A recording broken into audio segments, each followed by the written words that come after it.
Hi hello నమస్తే welcome back to Suman TV. ప్రస్తుతం స్టూడియోలో ఉన్నారు ఫ్యామిలీ కౌన్సిలర్ రజనీ రామ గారు.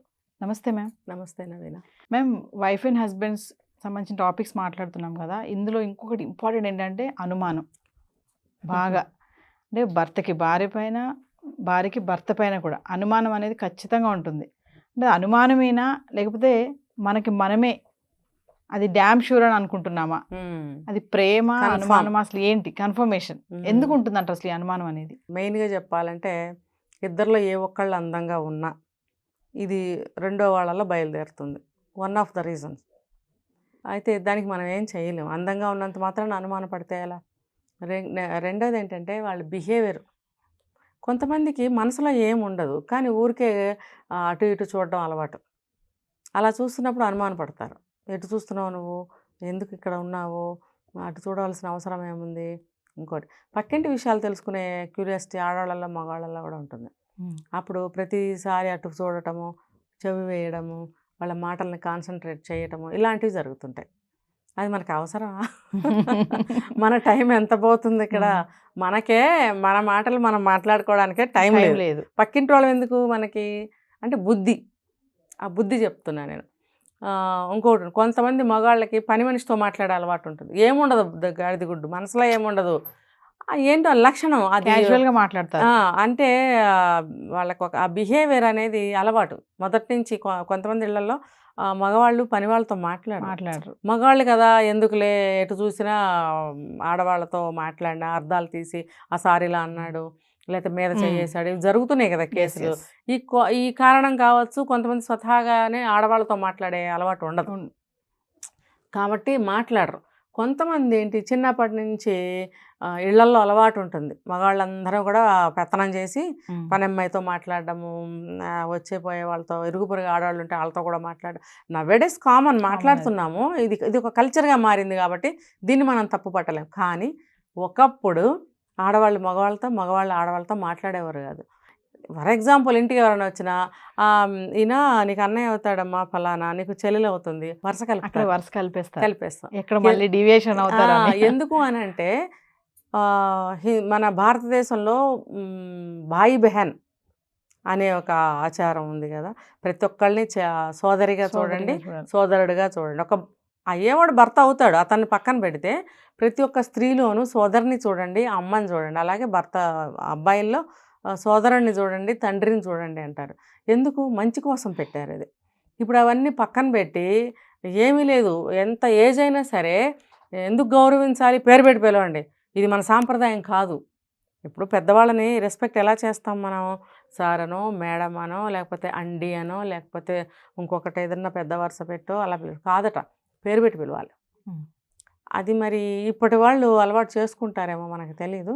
మరి ముందు నుంచి ఒక ఇళ్లల్లో ఎవరన్నా వస్తే నమస్కారాలు పెట్టించడము, ఫలానా అని పరిచయాలు చేయటం, ఫలానా వరసలు చేయటం ఇలాంటివి జరిగేవి.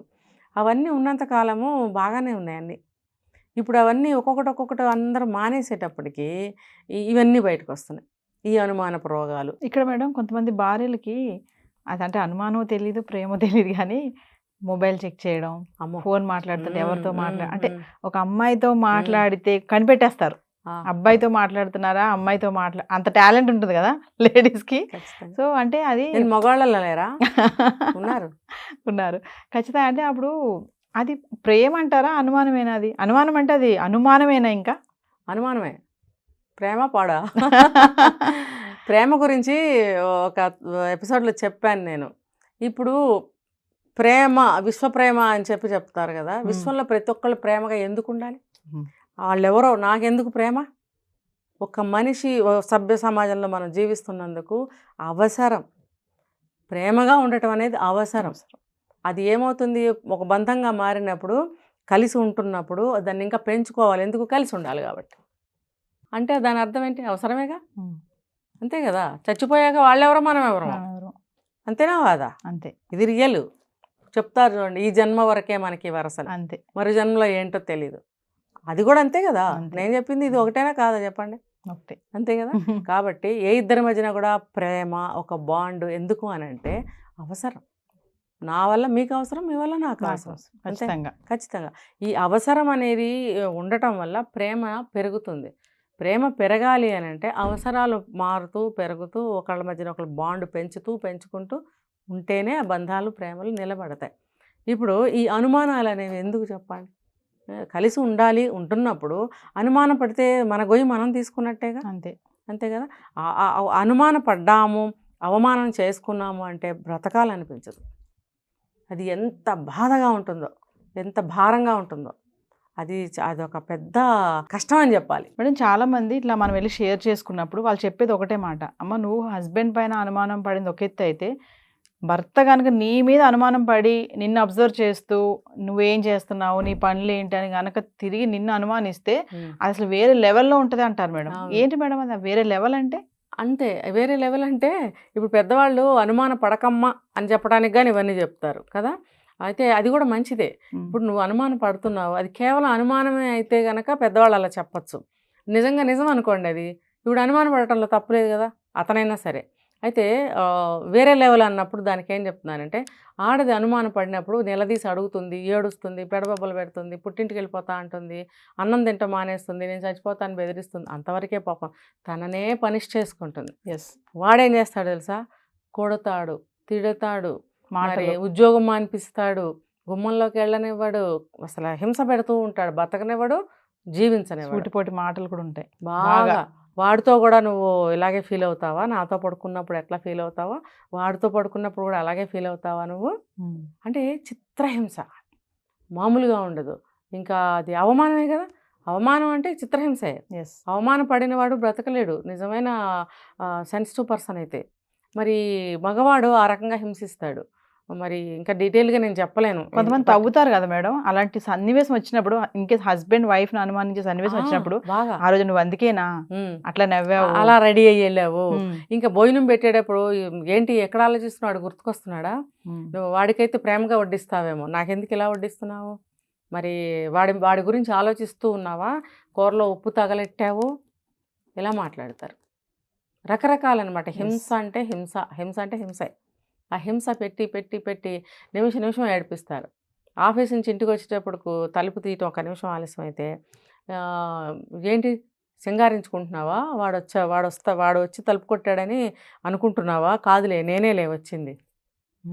ఫోన్ తీయటం లిఫ్ట్ చేయటం ఒక్క నిమిషం ఆలస్యం అయితే, నేను చెప్పా ఒక దగ్గర, ఏమే బేవార్స్ దానా, ఫోన్ చేస్తే ఎక్కడ చచ్చావే, వాట్సాప్ కాల్ చేస్తే నువ్వు ఎందుకు తీయవే, నువ్వు లోకల్లో ఉండి నువ్వు వాట్సాప్ కాల్ ఎందుకు చేసావు, అసలు జనరల్గా వాట్సాప్ కాల్ ఎవరు గబుకొని రిసీవ్ చేసుకోలేరు, చూడరు, అది సౌండ్ కొంచెం డిఫరెంట్గా ఉంటుంది, ఎక్స్పెక్ట్ చేయరు అసలు, ఏదో మెసేజ్లే ఏదో ఆ ఇదిలో కూడా ఉంటారు పాపం. లేకపోతే వచ్చే లోపల హింస పెట్టాలనుకున్న వాళ్ళు 2 రింగులు ఇచ్చి కట్టు కూడా చేస్తారు. ఆ అమ్మాయి వచ్చే వరకు అది మోగదు. సరే 4-5 రింగులు వచ్చినాయి అనుకోండి, అమ్మాయి రాలేకపోయింది, వంక ఏదైనా సరే నువ్వు అనాలనుకున్నప్పుడు వంకలు బోళ్ళు అనేస్తావు. ఇలా చిత్రహింస పెడతారు. కానీ పాప ఆడది తన తానే పనిష్మెంట్ చేసుకుంటుంది, బాధపడుతూ. అది తెలుసుకోవడానికి ఏంటి అనేది అనుమానం. ఎక్కడ ఉంటారు వేరే జాతి స్త్రీలు, వాళ్ళని తీసుకోవద్దు మనం ఇందులోకి. ఎక్కువ శాతం ఇలానే ఉంటారు, డిప్రెషన్కి వెళ్ళిపోయి వాళ్ళే బాధపడి. గ్యారంటీగా. అంటే ఇది ఇప్పుడు మనం అనుకున్నట్టుగా హస్బెండ్ అనుమానం పడే అంత ఛాన్స్కి వెళ్ళకుండా మనమే దాన్ని కంట్రోల్ చేసుకోవాలంటారా మేడం? ఏది అదే హస్బెండ్ మన పైన అనుమానం పడి మీరు అన్నట్టుగా సూటిపోటి మాటలు, ఇప్పుడు ఇందాక చాలా అసలు అనుమానాన్ని మీరు తీసేయలేరు, మనం ఏం చేసినా పోదు, మనంగా ఉండటమే. తప్పు చేయనంత వరకు మనంగా ఉండటమే. మనము తప్పు చేయనంత వరకు నేను ఎప్పుడు చెప్తాను, పబ్లిక్ స్పీకింగ్లో కూడా నేను చెప్తాను, కళ్ళు ఎందుకు వంచుకున్నావు, నువ్వు కిందకి ఎందుకు చూస్తున్నావు, తల ఎందుకు వాల్చుకున్నావు, భుజాలు ఎందుకు ఇట్లా పెట్టావు అని అడుగుతాను నేను. ఏం తప్పు చేసావు అని అడుగుతాను నేను. నువ్వు తప్పు చేయనప్పుడు నువ్వు మామూలుగానే ఉండు, నీ పని పాటలు చేసుకుంటూ ఉండు, న్యాచురల్గానే ఉండు, నీకు భయం ఎందుకు, అనుమానం వాడి రోగం, నీ దగ్గర ఏమీ లేదు మ్యాటరు. సో నువ్వు నార్మల్గానే ఉండు. తప్పు చేయనంత వరకు మనం తలెత్తుకుని కళ్ళు ఎత్తుకుని చక్కగా తిరగాలి, ఇంట్లో నార్మల్గానే ఉండాలి. సమస్య వచ్చినప్పుడు బాధపడతాం కానీ 24 గంటలు కూర్చొని ఏడుస్తూ ఉంటే కష్టం. అది అలా చేయొద్దు. మీ దగ్గర తప్పు లేనప్పుడు ధైర్యంగా అంటే వీరనారి ఝాన్సీ లక్ష్మి లెవెల్ అని నేను చెప్పట్లేదు. మీరు నార్మల్గా నిన్న ఎలా ఉన్నారు ఇవాళ కూడా అలాగే ఉండండి. మీ పని మీరు చేసుకోండి, మీ వంట చేసుకోండి, మీ ఉద్యోగం చేసుకోండి. అనుమానం పడటం అనేది వాడికి అంటు రోగం, వాడికి జాడ్యం, పోయే కాలం ఏదో ఒకటి అనుకుందాం, వాడికే ఉంటుంది. మనం ఎందుకు మనం ఇంకో రకంగా మార్చుకోవాల్సిన అవసరమే లేదు. అండ్ ఫైనల్గా చూసుకుంటే అసలు వైఫ్స్కి అంటే మనకి ఎందుకు వస్తాయి అలాంటి ఆలోచనలు, అసలు అంటే ఆ కారణాలు ఏమైనా ఉంటాయంటారా, అనుమానం పడే అంత అలాంటివి? అదే చెప్తున్నాను, కొంతమందికి జెలస్ మెంటాలిటీ ఉంటుంది. అందమైన భార్య ఉంటే కూడా వస్తాయి. వాడు ఫర్ ఎగ్జాంపుల్ అందమైనవాడు కాదు, నల్లగా ఉన్నాడు, పొట్టిగా ఉన్నాడు అనుకుందాం అనుకోండి. ఈ అమ్మాయి బాగుంది అనుకోండి, అప్పుడు వాడికి అనుమానం వస్తుంది. ఇంత అందంగా ఉంది కదా, నన్ను ఎందుకు పెళ్లి చేసుకుందంటావు? దీనికి ముందు ఏమైనా చెడిపోయిందా? పెళ్ళికి ముందు వ్యవహారం, సంబంధాలు రాక నాకు ఇచ్చి చేశారా? లేకపోతే నాకెందుకు ఇచ్చారు, నేను ఇలా ఉంటాను కదా, ఈ అమ్మాయికి ఇంకా మంచి సంబంధాలు వస్తాయి కదా అని ఇలా ఆలోచిస్తూ ఉంటాడు ఒంటరిగా ఉన్నప్పుడు. అవి అంతవరకు వదిలేస్తే ఓకే. ఈ పక్కదావాలు పట్టినాయి అంటే ఈ అనుమానాలకు దారితీస్తాయి. అమ్మాయిలకి ఎందుకు వస్తాయి అంటారు మేడం? మరి సేమ్ అతను వాడు అందగాడు అనుకోండి, తను నార్మల్గా ఉంది అనుకోండి, సేమ్ నలుగురిలోకి వెళ్తే ఎక్కడ టెంప్ట్ అయిపోతారో, ఎవరు వల్ల వేసేసుకుంటారో అని అనుమానం. ఖచ్చితంగా. అందుకని నేను చెప్పేది ఏంటంటే, అమ్మాయిలైనా అబ్బాయిలైనా అందగత్తే రావాలని చూడకండి. బట్ వాళ్ళకి పెళ్ళిళ్ళు అవ్వాలి కదా. చేసుకున్నంత మాత్రాన వాడు తిరిగేస్తాడా, లేదా అమ్మాయి తిరిగేస్తుందా? బుద్ధి మార్చుకోవాలి. నేను ఇందాక చెప్పిన బుద్ధి, మన బుద్ధి మనల్ని నడిపిస్తుంది. మనం ఆ బుద్ధి ఎలా ఆలోచిస్తే మన ప్రయాణం అటువైపే సాగుతుంది. కాబట్టి బుద్ధి అనేది సక్రమంగా ఉండాలి. దాని బుద్ధిని మనం కంట్రోల్ చేసుకోవాలి. Thank you ma'am. So wife and husband relation మీద వీడియోలు చేయాలంటే చాలానే వస్తాయి, ఒకటి కాదు, రెండు కాదు. మనం మరొక ఎపిసోడ్లో మళ్ళీ కలుద్దాం. తప్పకుండా. Thank you. నమస్తే.